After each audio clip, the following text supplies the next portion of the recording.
Coucou mes chers amis, ici c'est Olga, votre maître en Feng Shui et Bazi personnel. Aujourd'hui, je vous prépare une petite vidéo très intéressante pour ceux qui veulent vraiment rentrer dans la nouvelle année 2023 avec toute sa force et avec vraiment l'intention d'attirer la chance, l'abondance, la prospérité, l'amour, la santé, l'harmonie dans la maison, dans la vie de soi-même et de ses proches, de sa famille. Alors, bien sûr, selon le calendrier solaire, l'année 2023, l'année de lièvre, elle commencera que à partir du 4 février 2023. Souvenez-vous qu'on a encore un mois astrologique pour l'année de tigre à vivre, mois de janvier.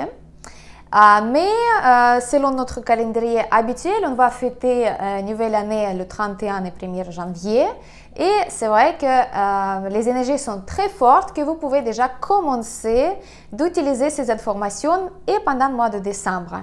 Mais vous pouvez utiliser les conseils que je vais vous donner aujourd'hui et pendant le mois de décembre et aussi pendant le mois de janvier. Bien évidemment, il vaut mieux utiliser, c'est mieux d'utiliser les journées de la destruction. Le calendrier comme ça, vous pouvez aussi trouver sur mon compte Instagram où je donne tous les jours les pronostics selon l'énergie de la journée. Donc, c'est vrai que les journées de la destruction, elles sont parfaites pour justement de s'en débarrasser des choses négatives et nettoyer la place physique et énergétique pour justement préparer la place pour les nouvelles choses. Parce que vous avez déjà entendu que si jamais la place elle est prise, rien qui peut venir à cette place. D'accord?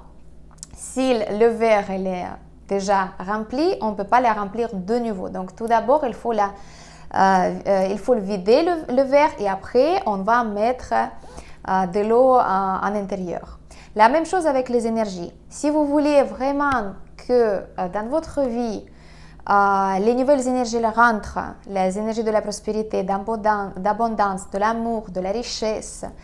Regardez bien autour de vous, qu'est-ce qui est vieux, qu'est-ce qui ne vous sert plus, qu'est-ce que c'est comme vous pouvez considérer comme la stagnation énergétique à la maison, donc dans la vie, parce que tous les objets dans la maison, dans l'appartement, dans le bureau, même si vous avez la place de travail, ce sont des objets qui vont être soit le blocage pour l'énergie, soit sorte de véhicule énergétique. Donc, si un objet il est bien à sa place à la maison, s'il ne va pas bloquer l'énergie positive, il va permettre justement des bonnes énergies chi, tsi, si vous voulez, de circuler correctement chez vous et apporter les choses positives.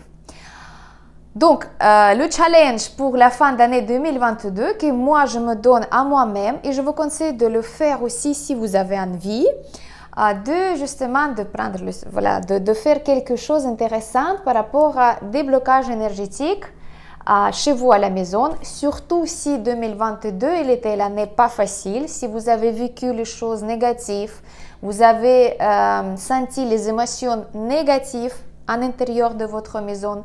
Si vous avez eu, par exemple, les accrochages, les disputes, les malentendus avec les membres de votre famille, avec vos collègues, avec votre patron ou avec votre personnel, s'il s'agit de bureau, donc il est temps de nettoyer de toutes ces choses négatives qui vont quand même rester énergétiquement parlant chez vous.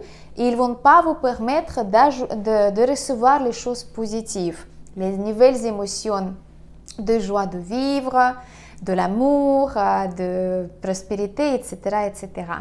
Donc moi, je vous donne quelques conseils. Si vous voulez, vous pouvez les noter. Et après, je vous invite bien sûr d'écrire au niveau des commentaires et me dire est-ce que vous avez pu faire tel ou tel petit rituel de nettoyage énergétique. Et justement, comme ça, vous allez réclamer votre intention de recevoir de bonnes nouvelles choses durant la nouvelle année 2023. Alors, bien évidemment, il faut commencer par le nettoyage physique de votre espace de vie, espace où vous habitez, où vous dormez, où vous mangez et où vous préparez à manger, mais aussi la place de travail et l'espace de repos. Donc la salle de séjour, par exemple, où vous restez avec un livre devant la télé, etc., etc. Première chose qu'on va commencer de faire, c'est dégager des choses négatives, des objets cassés et vieux au niveau de votre espace de l'entrée. Parce que comme je vous avais déjà expliqué plusieurs fois dans mes vidéos, dans mes posts, que l'entrée à la maison, c'est un espace le plus important si vous voulez. En parlant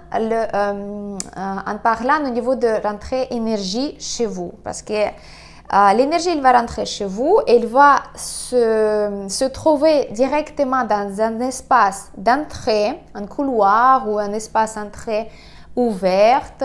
Qu'est-ce que vous avez? Ici, première chose que l'énergie, elle va voir, c'est un obstacle, ça veut dire un objet cassé, un désordre, ou bien les choses qui ne sont pas nettoyées ou la saleté, ou des poubelles ou les choses vraiment graves, l'énergie, elle va être affectée. Elle va continuer de passer chez vous à la maison, mais elle va absorber toutes ces choses négatives, encore une fois, énergétiquement parlant, en elle, et elle va la distribuer après dans votre maison, dans la cuisine, dans la chambre à coucher, etc. Et donc, ces énergies-là, elles vont vous affecter aussi dans la vie de tous les jours. Donc, c'est pour ça qu'il est très important de commencer le nettoyage avant l'arrivée de nouvelle année par l'espace de l'entrée. Première chose que vous faites, vous regardez bien si cet espace il est dégagé, s'il est ouvert, s'il n'y a pas de choses qui bloquent vraiment l'énergie. Quand vous rentrez par la porte d'entrée chez vous ou dans le bureau, première chose que vous voyez, qu'est-ce que c'est? Si c'est devant tout de suite, il y a un objet qui est très gros, pas lumineux, mais avec les angles qui visent la porte. Et ça fait énergétiquement comme l'énergie, elle va heurter cet objet-là. Ça veut dire que l'énergie, il n'est pas, voilà, bienvenue chez vous. Donc, l'énergie négative, elle va être refoulée, mais aussi l'énergie positive, elle va être refoulée de chez vous et vous ne pouvez pas absorber les choses positives dans la vie. Donc, déjà, regardez physiquement s'il n'y a pas d'encombrement, s'il n'y a pas de bazar dans votre espace d'entrée, s'il n'y a pas de chaussures qui traînent, s'il n'y a pas de saleté, s'il n'y a pas de poubelle qui traîne, il y a des choses comme ça. Donc, l'espace de l'entrée, il doit être bien nettoyé, lumineux et sans objets négatifs. Négativement parlant, avec les choses cassées dans les objets. Si c'est une petite meuble pour les chaussures, elle doit fonctionner correctement. Il n'y a pas de poignées qui manquent, il n'y a pas de rayures, les choses comme ça. Et bien sûr, je vous conseille de la nettoyer avec du sel. Donc du sel, ça veut dire qu'on va prendre un seau avec de l'eau, on va ajouter du sel. Vous pouvez aussi ajouter de l'huile essentielle, par exemple la menthe, l'orange qui va ajouter aussi l'énergie du bonheur. Vous pouvez utiliser ylang-ylang, vous pouvez aussi utiliser patchouli, vous pouvez utiliser aussi des citrons, des eucalyptus, les choses qui vous permettent de respirer mieux, de voir mieux dans la vie. Donc là, c'est le premier conseil. Par contre, si votre porte d'entrée elle se trouve dans le secteur du sud-ouest ou le sud, vaut mieux de ne pas faire beaucoup de choses dedans. Faites délicatement des choses pour ne pas toucher les énergies. Ça veut dire, qu'est-ce que ça veut dire délicatement? Ça veut dire que si vous allez avoir envie de déplacer un meuble dans l'espace d'entrée, et l'entrée se trouve dans le secteur du sud ou le sud-ouest, et vous allez le faire avant le 5 janvier par exemple, vaut mieux de ne pas faire parce que le changement de changer le meuble de place, il est considéré comme une activation. Donc, vous risquez d'activer l'étoile de la perte totale 5 ou l'étoile de la maladie 2. Donc, on attend la meilleure date pour ça. Deuxième chose, c'est bien sûr de nettoyer notre porte d'entrée avec du sel, avec les huiles essentielles et aussi l'enfumer avec les encens tibétains par exemple, ou bien avec la sauge blanche, ou avec les autres encens que vous aimez bien, vous, et que vous utilisez. La porte d'entrée, elle est considérée comme la bouche énergétiquement parlant, bien sûr, la bouche de la maison par où l'énergie ils vont rentrer aussi. Donc, si la porte elle est sale, si les poignées sont cassés, s'il est cassé, s'il y a les trous dans la porte ou autre, c'est considéré comme l'énergie il va être cassée aussi et la porte elle n'est pas propice pour la maison. Donc déjà, inspectez bien votre porte d'entrée avant l'arrivée de nouvelle année. S'il est bien s'il est bien et fonctionnel, donc s'il fonctionne bien, s'il n'y a pas de choses s'il ne coince pas quelque part, vous la nettoyez avec du sel, pareil avec un seau de l'eau, vous ajoutez du sel. Vous pouvez aussi utiliser les mantras de purification énergétique. Vous pouvez trouver cette vidéo à part dans ma chaîne YouTube, le nettoyage énergétique. Vous pouvez prendre un mantra de cette vidéo et utiliser pour la porte d'entrée. C'est vrai que si vous avez besoin de réparer la porte d'entrée, par exemple une poignée qui était cassée, donc pareil, pendant le mois de décembre jusqu'à 5 janvier, on ne touche pas la porte si elle se trouve dans le secteur du sud ou le sud-ouest. Encore une fois, pour ne pas toucher les mauvaises énergies. Troisième étape, très importante et facile à faire, quand on a nettoyé déjà toutes les chambres, l'espace de la maison, on a passé l'aspirateur, la serpillière, on a retiré la poussière, on a nettoyé les placards, c'est bien de le faire. On va passer avec une clochette métallique. Je pense que vous pouvez trouver ça facilement, mais si vous n'avez pas une clochette métallique spéciale, vous pouvez utiliser carillon éolienne avec le son métallique ou bien une boule tibétaine. Ça va aussi pour un nettoyage de rechargement énergétique annuel. Vous pouvez le prendre et justement, il faudra bien, encore une fois, après avoir nettoyé physiquement tous les espaces, vous prenez votre clochette métallique et vous sonnez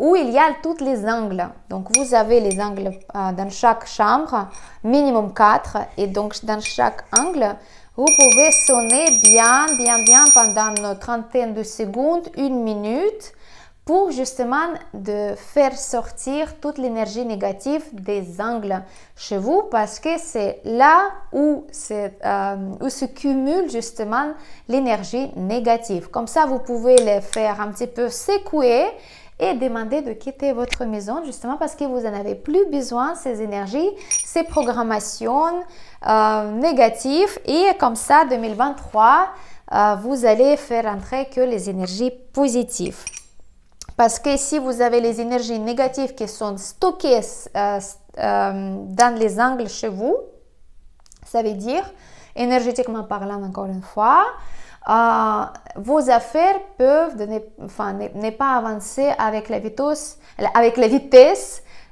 souhaitée, ce que vous aimeriez bien. Ou bien il y a stagnation dans votre vie, dans la relation, dans votre santé ou quelque chose comme ça.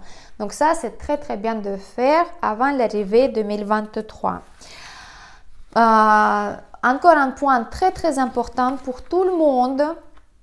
Il faut le faire régulièrement, bien sûr, mais cette année, je vous conseille de bien se focuser sur ce point-là parce que voilà, les temps sont durs, on peut dire comme ça, au niveau d'énergie. 2022, l'année du tigre, elle nous a donné à tous beaucoup d'épreuves surmontées. 2023, ça va être aussi une année très intéressante. Je vous prépare déjà le pronostic pour 2023.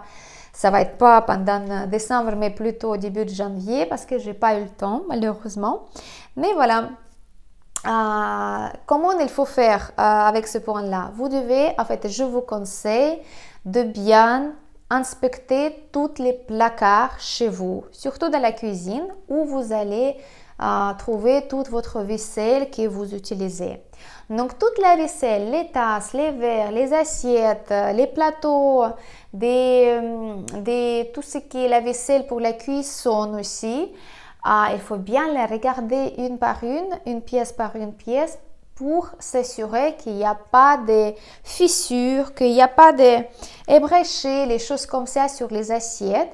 Et si vous trouvez ça, il faut absolument jeter toutes ces assiettes, toute cette vaisselle-là, parce que selon Feng Shui, classique ou pas classique, la vaisselle cassée ou bien fissurée, elle apporte vraiment beaucoup de malchance, parce que les énergies de la cuisine, elles sont très très importantes au niveau de l'énergie générale et de la santé de la maison. Donc par exemple, j'ai trouvé cette assiette pour justement donner l'exemple pour cette vidéo. Une assiette très jolie, je l'aime bien. Et c'est vrai que un petit bout qui manque là, ici, ça me fait mal au cœur. Voilà, j'aime bien cette assiette, elle est très pratique pour les soupes et pour les salades, etc. Mais cette partie qui manque, elle m'indique qu'il y a quelque chose qui ne va pas dans ma vie. Donc, moi, je vais analyser déjà au niveau de santé, peut-être au niveau d'émotions, etc. Moi, j'ai déjà trouvé la réponse. Pourquoi cette assiette, elle est restée dans le bout de placard, je ne l'ai pas vue encore. Mais elle va partir dans la déchetterie avec la gratitude. Merci beaucoup. J'en ai plus besoin de tes services et merci que tu as absorbé peut-être le choc négatif de quelque chose de ma vie, de mes pensées ou autre. Donc, mes chers amis, l'assiette cassée selon Feng Shui, c'est très, très mauvais. Donc, moi, je vous conseille de bien regarder, de bien inspecter les vases, les assiettes, les petites bols. Tout ce qui peut, même les machines à la vapeur, par exemple, les cuisinières ou autres, si c'est cassé, s'il y a quelque chose qui n'est pas, qui vous donne l'information que c'est une machine qui n'est pas entière, si quelque chose qui manque, il faut bien la jeter. Malheureusement, c'est comme ça parce que c'est plus cher après payer le prix de cette énergie négative qui vous affecte dans la vie que avoir une assiette cassée. Donc voilà, ça c'était un conseil pour vous. Encore un point, c'est bien de contrôler avant l'arrivée 2023 toutes les robinets dans la maison, dans la salle de bain, dans la cuisine, etc., etc. Parce que c'est vrai que si jamais vous avez une fuite par le robinet, ça veut dire que cette fuite financière qui est installée chez vous dans la vie, donc il faut réparer absolument le robinet, c'est très très important. C'est vrai qu'encore une fois, ça vient de Feng Shui de cuisine. Et si jamais un robinet qui fonctionne pas correctement, ça affecte beaucoup de choses dans la vie d'une famille. Premièrement, finance, deuxièmement, santé, et après, communication harmonieuse, etc., etc. Encore un petit point, si vous avez dans la maison les miroirs, les glaces où vous allez avoir votre reflet, avec pareil les fissures, des bouts qui manquent, des choses négatives, ou surtout les miroirs que je vois souvent dans les magasins de déco avec les taches, vous savez, comme si c'était fait l'effet vieilleux, en fait vieillissant, donc c'est comme vintage style comme ça, donc c'est comme les petits bouts le miroir qui a souffert par le temps et que ça nous fait penser à les années 1920 ou avant, etc., etc. Donc ça, c'est un mauvais Feng Shui, je vous dis tout de suite, parce que ça, c'est quelque chose qui est, comment dire, plus gentiment. C'est plutôt l'énergie de moisi, de pourri, de quelque chose qui affecte vraiment la vie et l'énergie de la personne qui va regarder dans le miroir, vraiment négatif, en termes négatifs. Donc, c'est vrai qu'il faut s'en débarrasser de ces miroirs-là, surtout si vous avez le miroir qui est un petit peu cassé, un petit peu vieux. Déjà, il ne faut pas regarder dans ces miroirs-là, mais deuxième chose, il faut jeter ces miroirs-là dans la déchetterie et remercier l'information de l'univers qui vient à travers de moi pour vous dire que c'est aussi un outil pour améliorer votre harmonie, votre fluidité énergétique dans la maison. Voilà. Qu'est-ce que je voulais dire encore? Et bien sûr, encore une chose très très importante et après je finis. c'est vos placards avec les vêtements, avec les chaussures, avec tout ce que vous avez apporté sur vous. Comme vous savez, mes chers amis, bien sûr, que les vêtements qu'on porte sur nous, ce sont nos empreintes énergétiques. Ils vont absorber notre empreinte énergétique.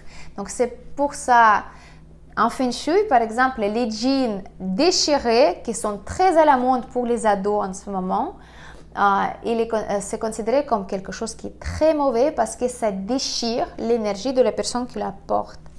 Mais ce n'est pas que le Feng Shui, c'est dans différentes cultures que ça parle, la culture slave, la culture nordique. Moi, j'ai déjà étudié ça. Souvenez-vous que je suis un professeur de la culture générale à la base. Donc, je connais pas mal des choses qui sont liées avec différentes cultures. C'est pour ça je compare des fois le Feng Shui avec les autres traditions et je trouve les similitudes, les choses similaires dans différentes cultures.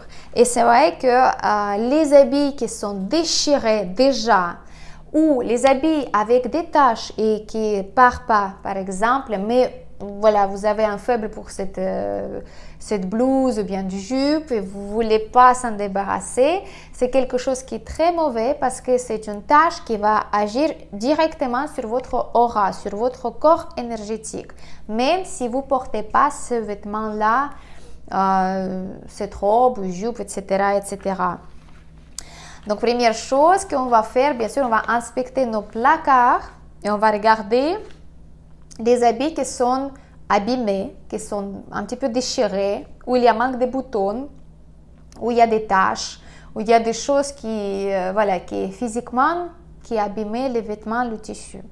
Donc, on va le mettre de côté et on va déjà faire, on va s'y faire avec penser qu'il faut s'en débarrasser de ces vêtements-là parce que ces vêtements-là, ils nous affectent avec les énergies négatives. Deuxième chose, bien sûr, c'est de bien trier vos vêtements et regarder qu'est-ce que vous n'avez pas apporté pendant maximum 2 ans. Une année, c'est en général, c'est bien. Mais 2 ans, si vous n'avez pas touché ce vêtement-là, vous n'avez pas porté une seule fois, ça veut dire que cet habit, il n'est pas pour vous. Et il y a déjà, c'est un processus de détournement énergétique, on peut dire comme ça. Le vêtement ne va pas vous porter la joie, mais il va prendre l'énergie de votre part. Donc, tous les vêtements que vous juste gardez dans votre placard et vous ne la portez pas personnellement, moi, je vous conseille de les mettre de côté. Regardez qu'est-ce qui est en bon état, vous pouvez les vendre, mais mettez-les en vente tout de suite sans attendre parce que sinon, après, ça va traîner. Deuxième chose que vous pouvez faire, vous pouvez donner vos vêtements, bien sûr, à quelqu'un qui a besoin ou bien à une association ou quelque chose comme ça. Et la troisième solution, c'est de les jeter, mais sans regret, sans d'être triste, voilà, les temps sont durs, on ne doit pas se comporter comme ça, société de consommation, je comprends tout ça, mais pour ne pas faire ça, il ne faut pas acheter les vêtements qu'on ne porte pas ou qu'on a porté une fois et après ça ne fait plus plaisir. Ça, c'est aussi la question d'énergie. Donc moi, je vais me focuser encore une 10e fois sur ce point parce que je vois qu'il y a beaucoup de vêtements que je ne porte pas. Parce que tout simplement, après être devenue maman, je n'ai plus d'occasion de les porter, ces vêtements-là, ou bien parce que morphologiquement, j'ai changé, donc je ne pourrais pas porter ces vêtements-là. Donc, soit je les donne, soit je les vends, soit je les jette, bien sûr, dans les bacs voilà, qui sont dédiés aux vêtements. Donc ça, c'est très important. La même chose pour les chaussures. Si ce sont des chaussures qui sont bien abîmées, sales, avec des trous, tout ça, il faut les jeter. Par contre, pour les chaussures, un conseil, jetez-les séparément. Donc, le chaussure gauche avec une sac dans les bacs pour les vêtements. Deuxième chaussure dans le deuxième. Pour qu'une autre personne ne pourra pas le porter. D'accord? Parce que ça, c'est une autre question au niveau d'énergie. Pour les chaussures, c'est ça. Les vêtements, c'est pas la même chose. Donc, les chaussures, il faut les jeter séparément.